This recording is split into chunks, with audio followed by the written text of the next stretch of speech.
Et comme à notre habitude, grande interrogation. Géopolitique Bamako à l'école de Moscou, le chemin de la souveraineté, nous nous interrogeons. Géopolitique Bamako à l'école de Moscou, le chemin de la souveraineté, nous nous interrogeons.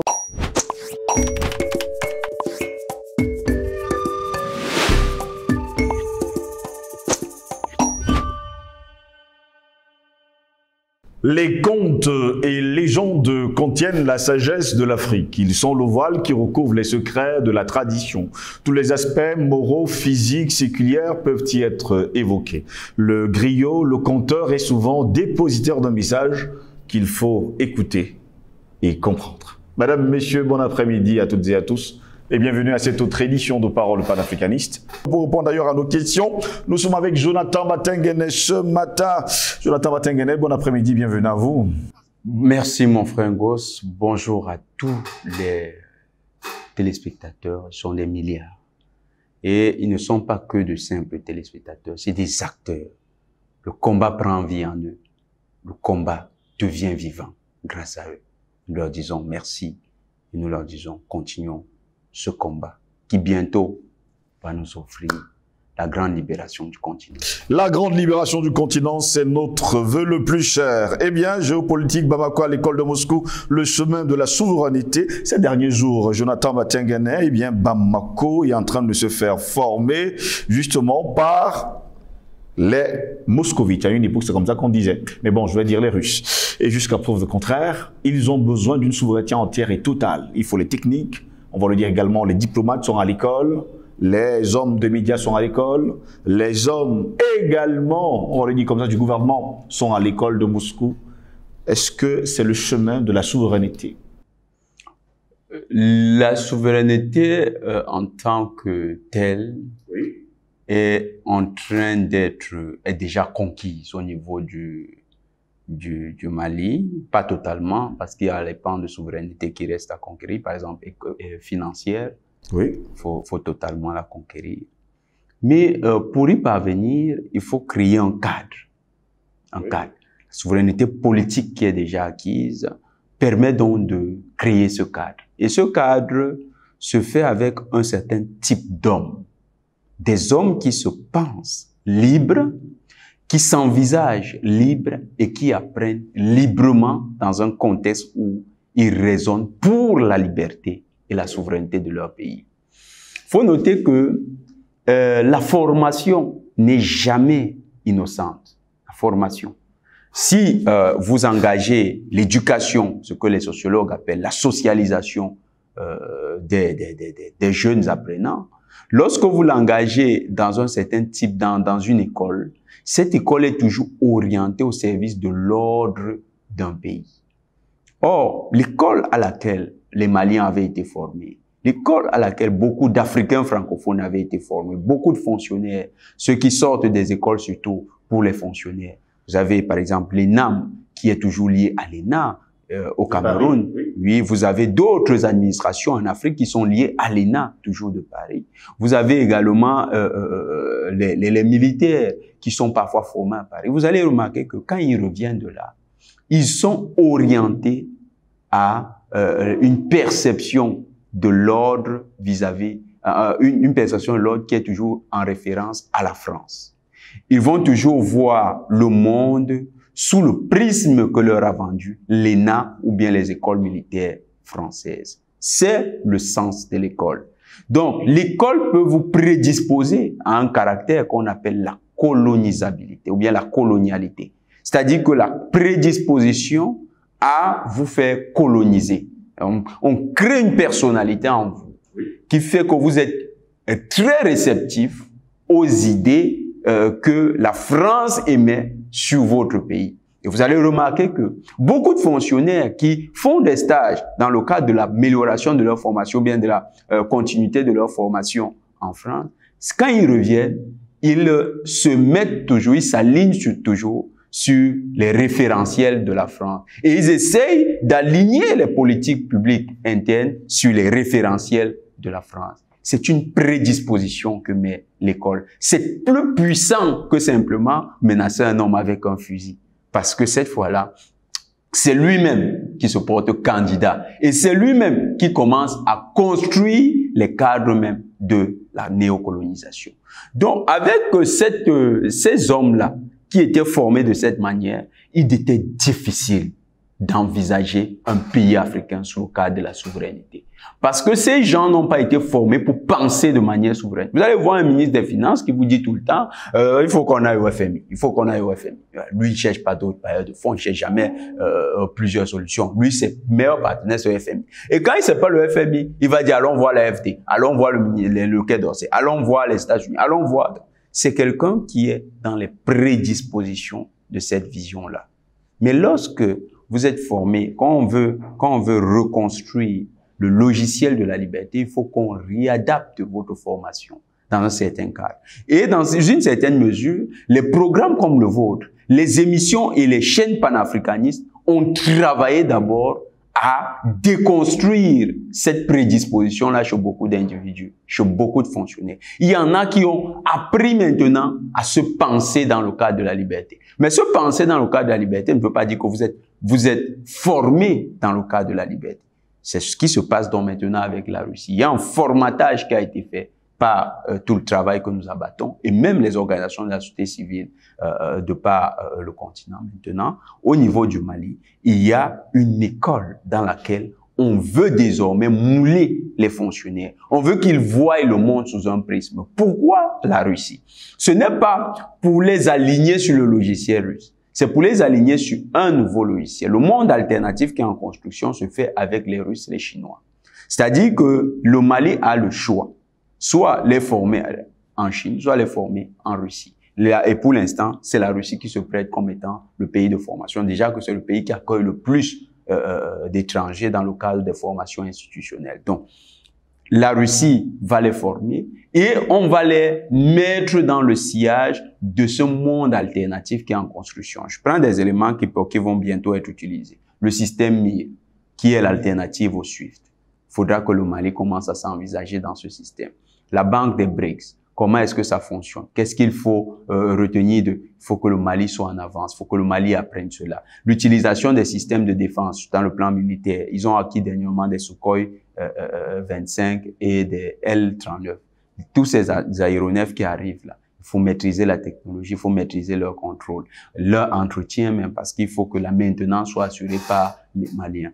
Dans le cadre diplomatique, le Mali avait une approche qui était, et c'est pas seulement le Mali, même les autres pays africains, très peu avaient une vision souverainiste de leur diplomatie. C'était chaque fois, lorsqu'il y a un problème qui est urgent, il fallait dresser le dossier et l'envoyer au niveau du Quai d'Orsay pour que le Quai d'Orsay mette en état et vous donne la procédure à suivre. Donc maintenant, il va falloir changer ce paradigme. Il faut que les diplomates soient mis dans de nouveaux canaux, qu'on leur apprenne à faire les choses différemment, à faire autrement, avec ceux qui ont déjà cette expérience et cette expertise-là. C'est ce que les Russes vont apporter.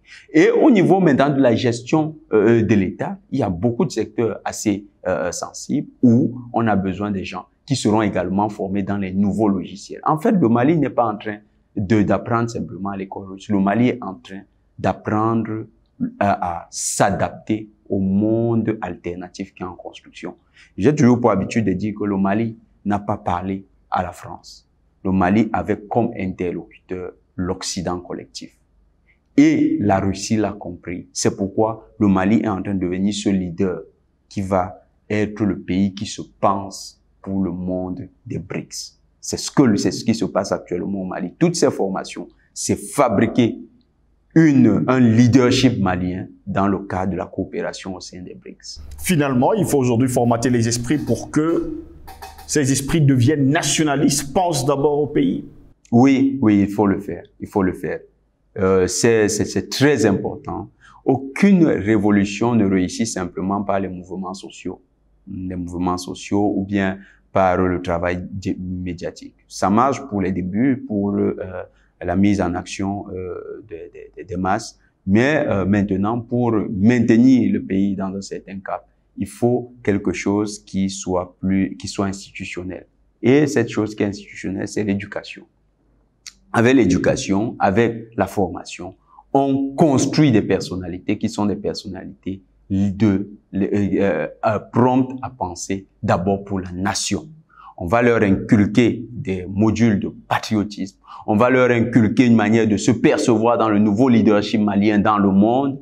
Ils vont assumer cette position plus pleinement. Vous allez voir que par le passé, même si le Mali était ce pays-là qui était fort avec ses diplomaties et beaucoup d'éléments, il y avait comme ce couac-là. C'est comme quand vous avez un boxeur talentueux qui n'a pas subi une formation âpre. Hein. Prenons un peu comme Francis Ngannou, quand il n'était pas encore dans le cadre de la formation pour les combats internationaux, quand il sortait de la France. Vous avez vu qu'il y avait un mental, il y avait quelque chose là qui bloquait. Il arrive et puis son adversaire réussit à le tenir sur le nombre de rounds. Et quand il revient, parce qu'il s'est entraîné dans le même cadre que son adversaire, c'est-à-dire un cadre de haute pression, un cadre où on te met au niveau des très grands combattants. Quand il est revenu, il avait le mental du gagnant. C'est ce qui se passe avec le Mali. Donc, les Maliens vont être formés à assumer cette position de leadership et vous allez voir que les positions du Mali ne seront plus pareilles après ces éléments de formation-là. Le grand danger aujourd'hui dans les pays africains, ce sont les endocolons qui, eux, pensent France, vivent France, mangent France, dorment France. Vont-ils s'en sortir?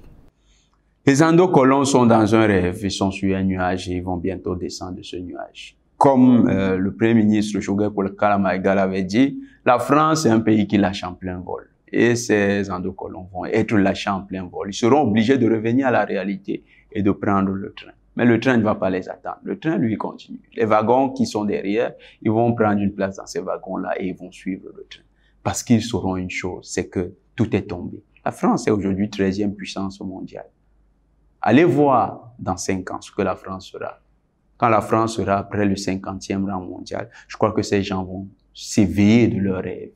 Ils vont comprendre que l'illusion d'optique et l'illusion tout court qui faisait jour ou bien qui les obnubilait, qui les aveuglait, cette illusion est désormais tout à fait vantée et la réalité, elle est brutale.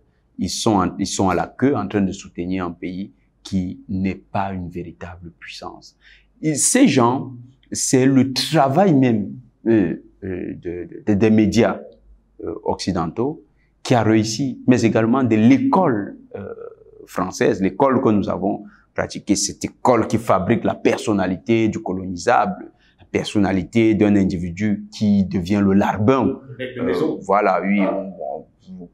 Pour ceux qui sont allés, vous allez voir pour la plupart des gens qui sont allés en France continuer leurs études, quand ils étaient là-bas, il y avait les bourses, ils allaient à l'université où il y avait beaucoup d'avantages, les jobs à temps partiel. Aujourd'hui, il n'y en a plus, hein, depuis que c'est dur là, il n'y en a plus, c'est devenu difficile. Il y avait une étudiante de sciences pour pleurer en disant vraiment, j'arrive plus, je peux plus payer mes factures, je peux plus, je suis menacé avec mon loyer. Donc, j'ai vu la vidéo, ça faisait vraiment de la peine. Mais je me suis dit, madame, même si c'est dur, nous, on a connu pire, mais on n'a pas abandonné. Aujourd'hui, on a quand même fait notre chemin à l'université, malgré toutes ces péripéties. Parfois, nous, on partait même au chantier avant d'aller à l'école. Donc, qu'elle ne se gêne pas, ça va pas tuer, c'est les difficultés que nous connaissons. Donc, vous avez ces personnes-là qui sont arrivées en France, ont un peu goûté à ce que les Italiens appellent la dolce vita française. Ils buvaient du vin, vous voyez, quand ils du camembert. Voilà, ils mangeaient du camembert, et puis ils disaient dans leur tête, ah, ça c'est du paradis. Et puis quand il y avait l'hiver, ils se filmaient dans la neige, devant les véhicules neufs, en disant, ouh, ici. Au pied de la Tour Eiffel. Voilà. Dans un grand restaurant. Et les grandes universités leur faisaient miroiter que lorsque vous retournerez en Afrique, c'est vous qui serez l'élite. Donc, il y a cette perspective-là qui seront toujours un cran au-dessus de ceux qui ont été formés ici. Et c'est ça. C'est ce privilège-là simplement qu'ils veulent maintenir.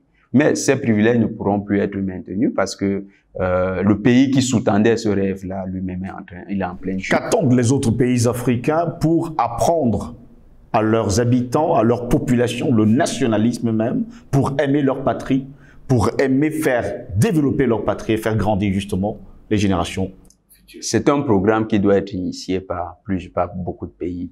Nous aurions préféré que ces écoles-là soient même des écoles qui soient des mix avec d'autres Africains, c'est-à-dire que au lieu que d'avoir simplement des personnes, parce que ça aussi nous devons le regretter, on ne veut plus trop avoir ça sur le continent, c'est-à-dire les Africains qui vont se former ailleurs. Il faut qu'ils soient formés en Afrique. Nous voulons qu'ils soient formés en Afrique par un mix des Africains et de ceux qui apportent ces compétences rares-là. Il faut que Cheikh Hamidou Kane qui parlait de ce secret-là, il faut que ce secret-là, Cheikh Hamidou Kane dans l'aventure ambiguë, il faut que ce secret-là, de lier le bois au bois, nous le tenions sur le continent. C'est pourquoi il faut que même le Mali crée des structures de formation sur son territoire et ces structures de formation en partenariat avec les Russes pour travailler à la formation sur son propre sol de plus grande quantité de personnes. Peut-être avec ce genre d'initiative endogène sur les territoires africains, on pourrait avoir donc plus de pays parce que là, les pays africains pourraient même envoyer des fonctionnaires pour parfaire leur formation là-bas et avoir les résultats que nous observons actuellement au Mali, c'est-à-dire des gens qui sont formés de manière nationaliste, prêts pour défendre leur pays, prêts à défendre essentiellement l'intérêt de leur pays. Le Burkina Faso pourrait suivre ce chemin? Oui, le Burkina le suivra. Nous ne disons pas qu'il pourrait, il le suivra. C'est nécessaire. Le Burkina doit s'arrimer à ces politiques qui sont souverainistes. C'est son avenir, c'est surtout la sécurité de sa révolution. C'est de ça qu'il s'agit. Il faut véritablement se mettre à cette école-là. Il ne faut pas lésiner la Guinée-Conakry, la RCA. Voilà des initiatives dont il faut tirer le maximum. C'est le chemin de la souveraineté? Oui, pour le Mali aujourd'hui? Oui, c'est le chemin. Être à l'école de la Russie? Tout à fait. Les Russes, par exemple, mon frère Goss, on ne le savait pas. Les Russes produisaient avec les Ukrainiens la majorité des engrais, des intrants agricoles, des engrais qui sont utilisés dans le monde. Si les Russes, par exemple, forment ne serait-ce que les militaires de l'armée malienne à la production des engrais et qu'une industrie est créée dans ce sens au niveau du Mali, c'est une industrie qui va irradier toute la sous-région Afrique de l'Ouest. Une telle industrie a un potentiel immense, que ce soit en Afrique de l'Ouest ou en Afrique centrale. Et si vous avez donc ces formations-là qui sont accessibles et que vous avez des industries qui naissent sur le continent de la sorte, vous avez donc un potentiel d'irradiation qui permet aux pays africains de véritablement s'envisager comme souverains. Il faut noter que le marché des engrais, c'est un marché qui fragilise beaucoup l'activité économique de beaucoup de pays parce que nos pays sont parfois en grande partie dans le secteur primaire. Le secteur primaire, c'est l'agriculture. Lorsqu'il n'y a pas certains engrais dans certaines régions de l'Afrique, vous n'avez pas une production qui permet l'autosuffisance alimentaire. Or, ça, c'est le nerf de la guerre, l'alimentation. Si vous avez l'autosuffisance alimentaire, vous garantissez à tous vos citoyens la capacité d'avoir un repas tous les jours, 3 repas tous les jours, eh bien, vous avez une population qui est de moins en moins encline à succomber aux lampions de la manipulation. C'est un grand challenge. Il faut que ces pays-là se dotent de ces capacités-là. Il faut qu'ils se dotent de ces capacités. Merci à vous, Jonathan Matengue, d'avoir été des nôtres. C'est moi qui vous remercie, mon frère Goss. Et comme nous le disons toujours, le combat continue. La victoire est au bout. Et comme le déclarait Cheikh Hamidou Kane dans l'aventure ambiguë avec justement Samba Diallo, il n'y a pas une tête lucide entre deux termes d'un choix. Il y a une nature étrange en détresse de n'être pas les deux. Les haines les plus empoisonnées sont celles qui naissent sur de vieilles amours. Quelquefois, la métamorphose ne s'achève pas, elle nous installe dans l'hybride et nous y laisse. Sur ce, mesdames, messieurs, nous mettons la clé sur le paillasson en espérant vous retrouver très bientôt sur nos pages Facebook, YouTube, Instagram et sans oublier TikTok, mais surtout en vous retrouvant dans les chaumières devant votre petit écran. Bonne journée à toutes et à tous.